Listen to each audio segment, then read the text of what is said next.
પણ હવે મારી વાતને વચ્ચેથી પ્રારંભ કરું તો એક પાંચમો દરવાજો છે, ચાર માન્ય છે, પાંચમો એને વિજય દ્વાર કહેવાય છે. અને અહીંથી શત્રુત્વની શરૂઆત થાય છે.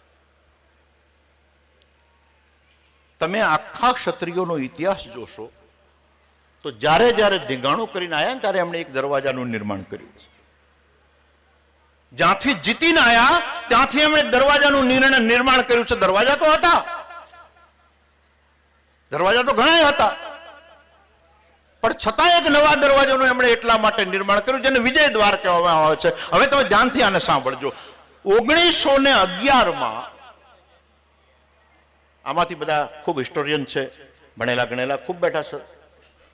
1911 આખું ભારત જ્યારે ગુલામ બની ગયું, એમાં ક્ષત્રિયો બધા હતા, એમાં મોગલો હતા, એમાં બીજા લોકો હતા, પણ આખું ભારત જ્યારે ગુલામ બની ગયું બ્રિટિશ શાસનનું, ત્યારે જ્યોર્જ પંચમના માટે એક દિલ્હી દરબાર રાખવામાં આવ્યો. જ્યોર્જ પંચમ બ્રિટિશનો એ વખતનો જે તાજ કહેવાય, એને હિન્દનો સરતાજ કરીને અહીં લાવવાની યોજના કરવામાં આવી. અને એને હિન્દનો સરતાજ કરીને લાવવાની યોજના કરવામાં આવી. એમાં પ્રશ્ન એક પેદા થયો કે જ્યોર્જ પંચમ પહેલી વાર પધારી રહ્યા છે, બ્રિટિશરોનો રાજા. અહીં તો રાજાઓ જ બ્રિટિશરોના અંડરમાં આવી ગયા હતા, ટેક્સ ભરતા થઈ ગયા હતા, અને આ તો બ્રિટિશરોનો રાજા આવી રહ્યો છે. એટલે બ્રિટિશરોને એટલું મોટું દેખાડવું હતું. એક બીજી વાત લખી રાખો, ક્ષત્રિયમાં અને યોદ્ધામાં એક ફરક છે. વચ્ચેથી એક વાત કહી દઉં. આ ક્ષત્રિય એટલે વોરિયર નહીં. વોરિયર આખી દુનિયામાં હોય, યોદ્ધાઓ આખી દુનિયામાં હોય. આખી દુનિયામાં તો કઈ આપણે નથી. ઇસ્લામિક અરેબિક આક્રમણો થયા, એ વોરિયર હતા. બ્રિટિશ આક્રમણો થયા, ફ્રાન્સિસીઓના થયા, ફલાણાના થયા, આપણે ત્યાં હુણો આયા, સિથિયાણો આયા, કુષાણો આયા, બધા વોરિયર હતા, યોદ્ધાઓ હતા, પણ એ ક્ષત્રિયો નતા.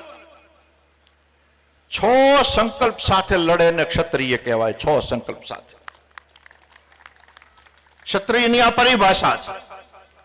અને ગુમાવ્યું છે 6 સંકલ્પને જાળવવા માટે થઈ, અને એને ઘણું બધું ગુમાવ્યું છે. ઇતિહાસમાં ખૂબ લોકો એવા ટીકાકારો છે, એવા કહે છે કે આ લોકો ગાંડા હતા, એટલે કે એમને આ બધું ક્યાં બધા નિયમો પાડવાની જરૂર હતી. જેને જીતે એની તલવાર, લાઠી એની ભેંસ, આવી કહેવતો કરીને. અને ક્ષત્રિયોને જે લોકો કહે છે એમને એક વાતની ખબર નથી કે જે લોકો તલવારથી લડનારા હતા એમની સંસ્કૃતિ સહિત નાશ પામ્યા, પણ જે લોકો સંકલ્પથી લડનારા હતા આજે મારી નજર સામે બેઠા છે, અને દુનિયા આજે એમને બાપુ કહે છે. આ બાપુ શું કામ કે છે? હવે તો ચલો લોકશાહી આવી ગઈ, રજવાડા જતા રહ્યા, હવે તો તમે એમની હરોળમાં આવી ગયા. તમારે ચૂંટણી લડવાની છે, તમારે મતો માંગવાના છે, તમારે ખેતી કરવાની છે, તમે દુકાન કરો છો, તમે ધંધા કરો છો, છતાંય હજુ એના લોકો તમારી બાજુમાં જે દુકાન વાળો છે એ તમને શું કામ બાપુ કહે છે? એક જેવા મકાનો છે ને એક જેવી સોસાયટી છે, પણ બાજુવાળો શું કામ તમને બાપુ કહે છે? અને દુનિયામાં મને એક વાત બતાડો કે કોઈ બીજી કોમને આવડો મોટો દરજ્જો મળ્યો હોય તો મને વિશ્વમાં બતાડો. યોદ્ધાના કારણે, વોરિયરના કારણે નહીં, પેલા 6 સંકલ્પોના કારણે. કયા 6 સંકલ્પો છે એવું નહીં કહું, કારણ કે એ કામ મારું નથી, પણ તમારે જાણી લેવાનું કામ તમારું છે કે ક્ષત્રિયના 6 સંકલ્પો કયા છે. કેટલું બધું એમણે ગુમાવી દીધું, કેટલું ગુમાવ્યું, પણ 6 સંકલ્પોને તૂટવા ન દીધા. મિસરના પિરામિડો ઉભા છે, એના યોદ્ધાઓ કોણ હતા? ઓગળી ગયા, ઇસ્લામિક આક્રમણમાં ઓગળી ગયા, જતા રહ્યા. મેસોપોટેમિયા, મોટામાં મોટી જેને સભ્યતા કહી શકાય, ધ ગ્રેટ સિવિલાઇઝેશન જેને કહી શકાય, મેસોપોટેમિયાનો એક કોઈ વોરિયર હતા એને એની કોમ જીવતી હોય મને બતાડો કે હું આ મેસોપોટેમિયાના ફલાણા વંશનો છું.